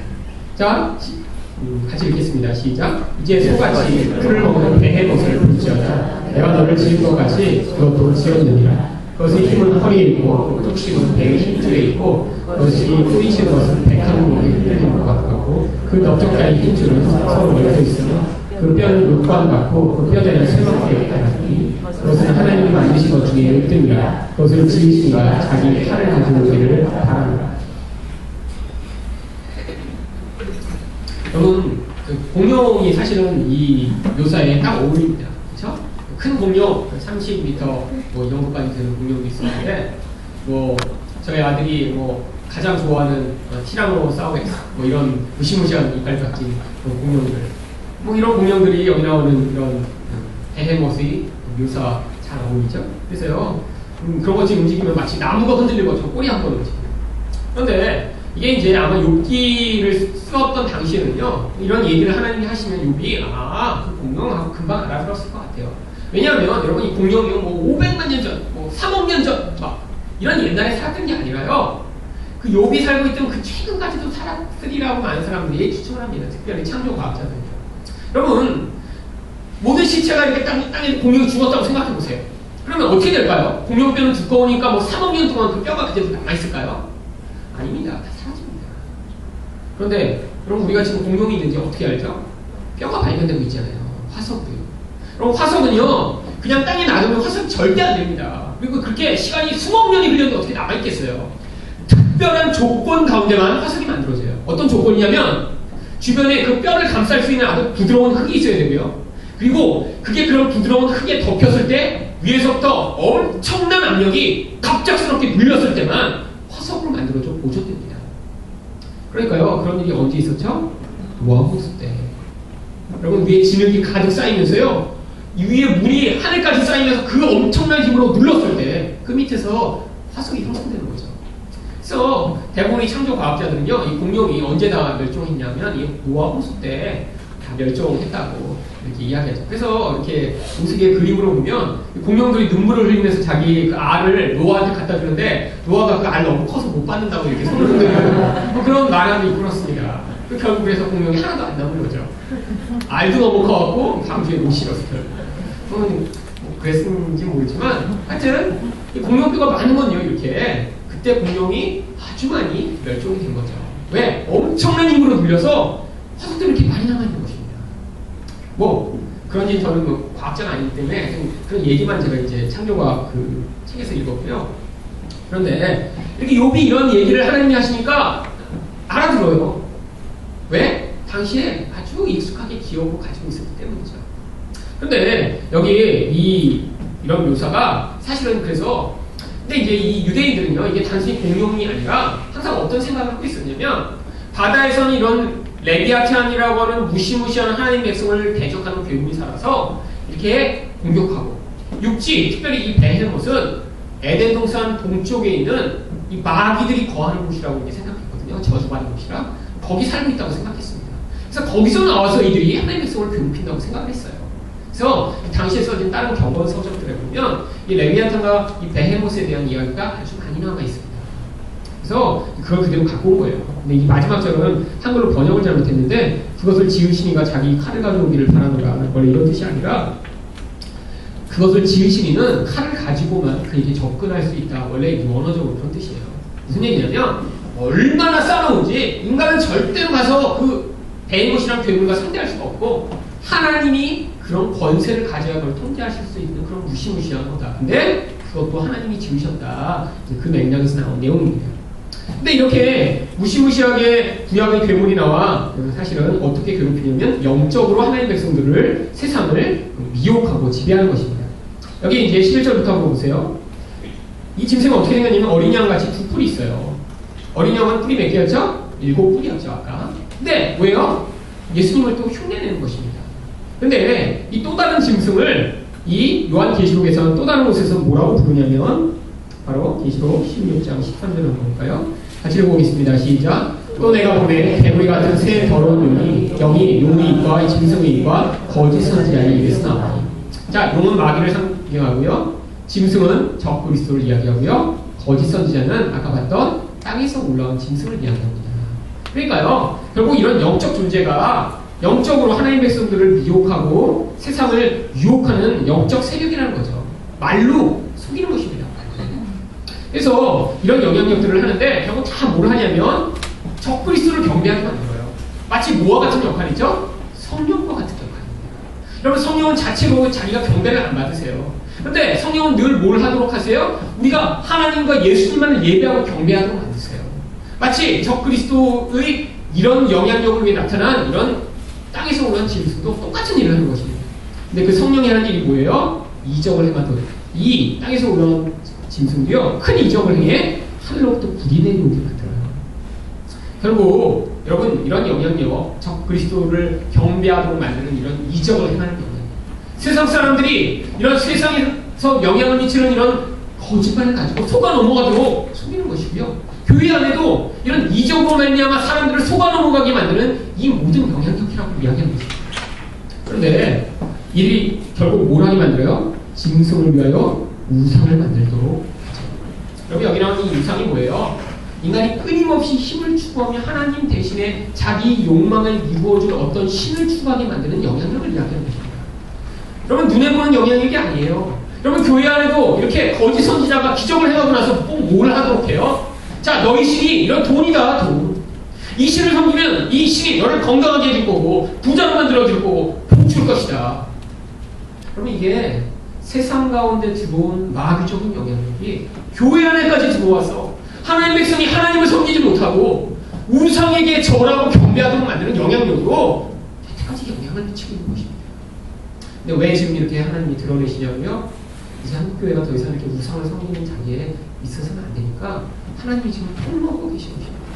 니네가 이렇게 여태까지 너네를 부자 만들어주고 병 치료한다고 쫓아다녔던 이 우상의 영향력이 뭔지 봐라. 근데 그게 우상이 어디에 있는 거예요? 하나님을 섬긴다고 하는 하나님 백성들 마음 안에 있는 것입니다.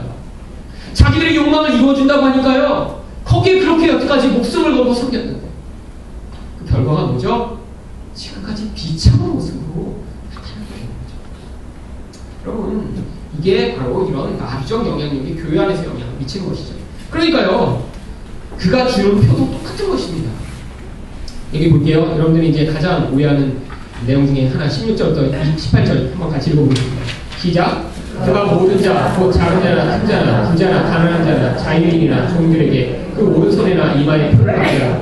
누구든지 이 표를 가진 자 외에는 내배를 못하게 하니 이 표는 곧 짐승의 이름이라. 그 이름이 있으라. 지혜가 여기 있으니 총명한 자는 그 짐승의 수를 세우라. 그것은 그 사람의 수니 그 수는 666이니라.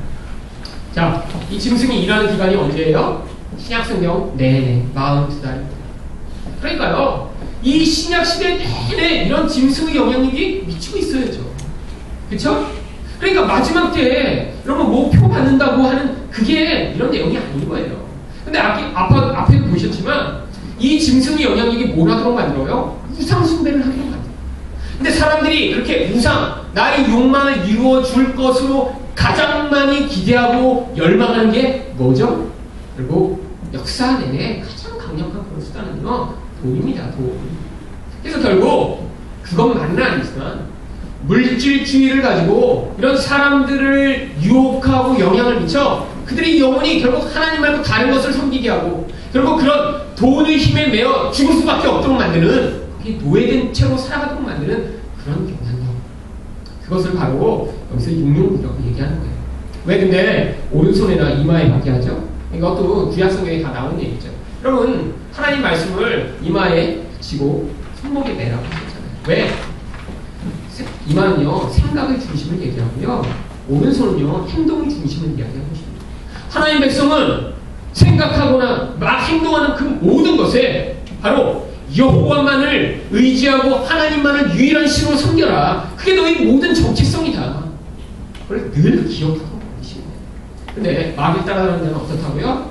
생각하는 거나 행동하는 거나 결국 그런 세상의 마귀적 영향력대로 행동하더라. 그런데 그걸 왜 매매 못하게 해요? 결국 세상에서 돈의 힘을 추구하고 이런 세상의 힘을 거부하는 자들은 세상에서 왕따 당하는 것 같은 삶을 살게 되기 때문이죠. 그런데 이 표는 뭐예요? 짐승의 수고 이름의 수예요. 그 짐승, 여러분 또 그 이름의 수가 또 나중에 보면 사람의 수예요. 여러분 이게 꼭 왜 666년이며, 여러분 이게 777에 하나가 모자란 숫자입니다. 그렇죠? 7이 뭐예요? 하나님의 완전 수잖아요. 그런데 여러분 맨 처음에 마귀가 들어와서 사람을 속일 때 어떻게 속였죠? 하나님처럼 볼 수 있다. 결국 이게 6이라는 숫자인 거예요. 인간이 늘 그 부족함을 내가 하나님처럼 되면 괜찮겠지. 내가 이렇게 높아지면 괜찮겠지. 근데 그런 수단으로 인간이 사용하는 가장 중요한 매개가 돈인데, 힘인데, 이걸 가지면 내가 하나님처럼 될 수 있는 것 같아 라고 내가 추구했지만 결과가 어떻다? 666처럼 하나님이 완전한 숫자 777에 다다를 수 없음을 보여준 것입니다. 그래서 이게 마귀적인 유혹이고요. 그게 사람의 수예요. 아무리 애쓰고 노력하고 열망을 해도 하나님처럼 될 수가 없는 거예요. 근데 그렇게 하나님처럼 되려고 하는 그 인간의 모든 행위가 마귀적 영향력으로 말미암은 그런 결과라는 것이죠. 그래서 지혜가 있는다는 세워보는데요. 이 지혜는요, 이런 영적 것을 분별하는 지혜입니다. 자, 근데 이 666이 구약성경 어디에 나온다고 말씀드렸죠? 구약성경은요, 왕상 10장 14절 한번 읽어볼까요? 시작. 솔로몬의 세금의 무게가 금 666달란트요. 여러분, 성경에서 이렇게 뭘 써놓은군요. 그냥 솔로몬 부자였다 이걸 써놓은 게 아니라 어떤 메시지를 주기 위해 써놓은 것입니다. 근데 이게 대표적인데요. 여러분, 집에 가서 열왕기상 10장을 한번 읽어보세요. 그 10장부터 무슨 얘기가 나오냐면 멀리서부터 시바의 여왕이 옵니다. 그러더니요, 와, 대단하다. 내가 멀리서만 소문만 들었는데 진짜 보니까 황홀합니다. 그러면서 막 칭찬을 해요. 당신 같은 지혜와 영광을 본 적이 없어요. 여러분, 성경이 왜 이 시바의 여왕을 통해 이렇게 솔로몬을 묘사했을까요? 얼마나 그 영광이 큰지를 자기 입으로 내가 우리 집에 가진 돈이 이렇게 많아 이렇게 하는 게 아니라 남이 칭찬하도록 해서 솔로몬이 얼마나 강력한 영광을 가졌는지 보여주는 거죠. 그럼 여기 나오는 이 666달란트 엄청 많은 것입니다. 그런데 1달란트가 34kg거든요. 여러분, 34kg의 금 1kg에 약 한 6, 7천만 원 된다고 해요. 6, 7천만 원. 금 1kg에. 여러분, 34kg 1달란트만 있어도 엄청 부자겠죠? 계산이 빠른 분들은 머리로 계산하면서 630명, 한 40억은 되겠구나. 벌써 계산이 끝나셨죠. 여러분, 666달란트는요, 1조 3천억 원 이상 되는 엄청난 돈입니다. 왜 이 이야기를 써놨을까요? 얼마나 물질적 풍요가 컸는지를 보여주는 거예요. 여러분, 근데 이 얘기를 한 다음에 그 다음 뭘 써놓은 줄 아세요? 왕상 11장 하고 우리가 잘 아는 이 얘기가 나옵니다. 11장 1절부터 3절까지만 한번 읽어보죠. 시작. 솔로몬 왕이 바로의 딸 외에 이방인 많은 여인을 사랑하였으니 곧 모압과 암몬과 에돔과 시돈과 헷 여인이라. 여호와께서 일찍이 이 여러 백성에 대하여 이스라엘 자손에게 말씀하시길 너희는 그들과 서로 통혼하지 말며 그들도 너희와 서로 통혼하지 말지 말라. 그들이 반드시 너희의 마음을 돌려 그들이 신들을 따르게 하리라 하셨으나 솔로몬이 그들을 사랑하였더라. 왕은 후궁이 700명이요 첩이 300명이라. 그 여인들이 왕의 마음을 돌아서게 하였더라. 여러분, 여인이 1000명인데 여러분, 정말 이 영광을 다 소유한 거죠. 그렇죠? 왜 사람들이 이렇게 부를 추구하나요? 그게 자기 쾌락을 만족시켜주고요, 자기 영광을 증대시킨다고 생각하기 때문이죠. 이렇게 돈이 많고요, 영향력이 커지니까요, 자기 원하는 모든 여인들을 다 자기 안으로 삼을 수 있었어요. 근데 그 결과가 뭐죠? 그리고 세상의 힘에 그렇게 사로잡히니까요, 여러분, 여기 나와 있는 이 이방인들이요, 나중에 이 솔로몬이 뭘 했냐면요, 여러분, 여기 보면 어떤 더러운 우상들을 섬겼는지 다 구체적이 써놨습니다. 시돈 사람이 여신 아스타손, 암몬 사람이 가증한 밀고. 그러면 이 밀고이요, 몰렉을 또 다른 말로 표현한 거거든요. 그러면 이 몰렉은요, 이렇게 생긴 신이에요. 그래갖고, 근데 여기 구멍이 뚫려 있습니다. 왜 손을 이러고 있냐고요? 거기다 사람을 굴려서 이 뱃속 안에다 불을 피운 다음에요, 그 불에 태워 죽이는 신이었어요. 그럼 사람들이요, 자기 제일 귀한 자식을 갖다 그 판에다 굴려 죽였습니다. 몰렉이 그걸 요구했어요. 왜? 네 제일 귀한 아들을 하나 주면 내가 너를 부자로 만들어줄게. 네 제일 귀한 아들을 주면 내가 너를 전쟁 인도 해줄게. 그런데 인간의 탐욕의 그 무서움을 보여주는 신이죠. 그게 인간의 탐욕입니다. 왜 사람들이 이렇게 지금도 그 자기 아들 서울대 보내려고 목숨 거는 사람들 많이 있잖아요. 그럼 예전에도 보셨죠? 골프채로 아들 때려갖고 너 서울대 가라. 그렇다고 그 아들이 엄마 죽였잖아요. 그럼 그게 몰래 성비입니다. 자기 아들 하나 그렇게 파괴시키면서 내 원하는 욕망을 이루어달라는 거죠. 여러분, 그 몰렉 숭배가 지금도 계속되고 있어요. 내 귀한 거 하나 거기다 희생할 테니까 내가 원하는 다른 것을 줘. 내가 돈을 이만큼 줄 테니까 그것을 통해 나에게 내가 원하는 그 쾌락을 만족시켜줘. 내가 돈을 이렇게 줄 테니까 불법이어도 그걸 얻은 다음에 내 지위를 높여줘. 그리고 세상 사람들이 끊임없이 추구하는 이 몰렉 숭배. 그런데 솔로몬이 그 몰렉 숭배자가 된 거예요. 왜? 너무너무 부유해졌거든요. 부유해져서 하나님을 버렸거든요. 여러분 그게 바로 그 율법이에요. 여러분 그런데 놀라운 사실이에요. 이러니까 내가 하나님이면 잘라서 정말 능지처참해야 마땅하지 않을까요? 이렇게 하나님이 영광과 지혜와 능력을 다 주셨는데 그걸 가지고 자기 쾌락을 평생토록 추구하다 됐는데 근데 전도서가 있어서 이 솔로몬도 구원을 받았겠구나 이렇게 결론을 지을 수 있습니다. 회개하면 하나님 이런 인간도 구원하신다. 참 성경이요 이 은혜의 절대성을 이야기하고 있습니다. 우리가 보면 이런 인간은 정말 능지처참을 해야 마땅할 것 같습니다. 그럼에도 불구하고 하나님이 하나님 백성을 거기서 어떻게 하신다? 구원해내십니다. 근데 이 인간은요 샘플로 나오는 거예요. 결국 전도서에서 솔로몬이 고백한 게 뭐예요? 내가 세상에서 할 수 있는 모든 거 다 해봤다. 다 해봤다. 그런데 헛되다. 그러니까 너희들은 하지 마라. 여러분 그런데 이런 힘에 끌려 살아가면요 자기만 그렇게 나중에 고백할 수 있습니다. 그런데 그 주변에 있는 사람들은 얼마나 고통스러워요. 하나님 백성으로서의 삶이요 남을 세워주고 축복하고 복음을 전하고 생명을 전하는 도구 삶된 게 아니라 나 하나 구원받으려고 그 사람의 모든 이런 좋은 것이 다 간 다음에 자기 쾌락 만족시키는 삶을 살다가 자기도 파괴되고 마지막에 그 인생이 그렇게 비참한 모델로 사용되는 그런 경우. 여러분 그러니까요. 어떤 사람은 그러죠. 난 세상에 마지막 죽을 때 이렇게 그냥 딱 예수 믿고 죽는 사람이 제일 부럽다. 제일 불행한 것입니다. 여러분 하나님으로 말미암아 얻게 되는 행복과 기쁨이 있잖아요. 여러분 이렇게 이런 힘의 세상을 사로잡혀 살아가고 본다고 생각해 보세요. 여러분 그 주변 사람들은 얼마나 고통스러울까요? 여러분 그래서 부자 여러분이 이렇게 돈 때문에 막 고통할 때 우리도 정말 그냥 돈이 그냥 막 바닥에 침대에 쫙 깔고 살았으면 참 좋겠다 이런 생각 가끔씩 하고 싶을 때 있죠. 왜 돈에 그냥 시달렸을까?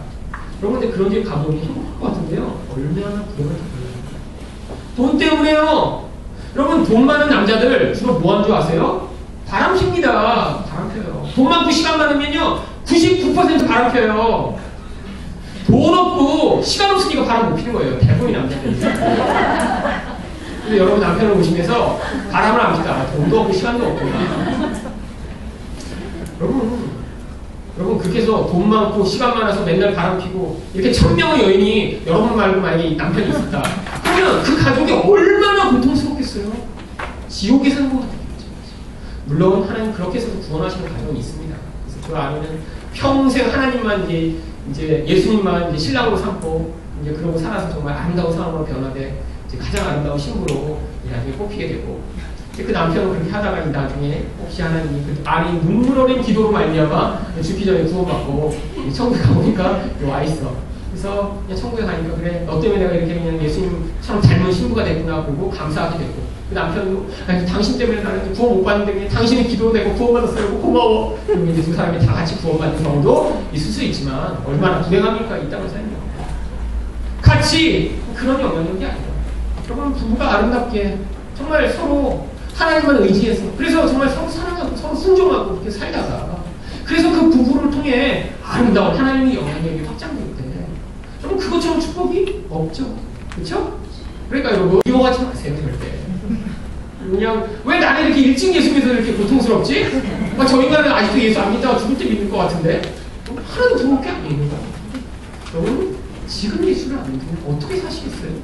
저는요 예수 옛날부터 믿는 게 저는 정말 감사해요. 옛날에 안 믿었으면요 저도 아마 정말 뭐 있겠어요. 고통 있으면 그냥 쓰러져 죽고 싶으면 자살을 시도하고 신문에 나가고 마포대교에 한 사람 매달려 있습니다. 죽긴 있어?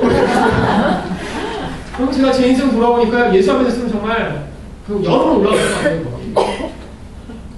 끊임없이 고통이 있는데 근데 우리 보고 하나님 은혜를 주는 여기까지 살아있죠. 그래서 감사합니다. 일찍 예수 믿습니다. 그러니까 여러분 예수 잘 안 믿는 사람 보고 부러워하시지 말고요. 지금 이미 예수를 이렇게 열심히 믿어 이런 666을 따라가지 않고 이제 예수 믿은 사람처럼 살게 만드시는 그 은혜에 감사하며 하나님 저희 인생에 어떻게 이렇게 큰 은혜를 베푸십니까? 감사합니다 라고 고백하는 여러분 되시길 예수님 이름으로 축원드립니다. 아멘. 기도하겠습니다. 하나님 좀 저희를 정말 낭떠러지게 떨어지게 하시는 것 같은 때가 있을지라도 우리를 다시 그 날개로 품으셔서 우리를 살려주시고 회복하시는 우리 하나님을 찬양합니다. 하나님 저희 인생 돌아볼 때 정말 우리 하나님이 저희를 그 독수리 두 날개의 품어 이 광야를 지나가게 하고 계심을 고백하게 하여 주시옵소서. 세상이 이렇게 강력한 영향력들로 하나님의 백성을 유혹할 때 하나님 저희를 지켜 보호하셔서 끝까지 순결한 신부로 저희가 인증될 수 있도록 축복하여 주시옵소서. 감사드리며 예수 그리스도의 이름으로 기도드렸습니다.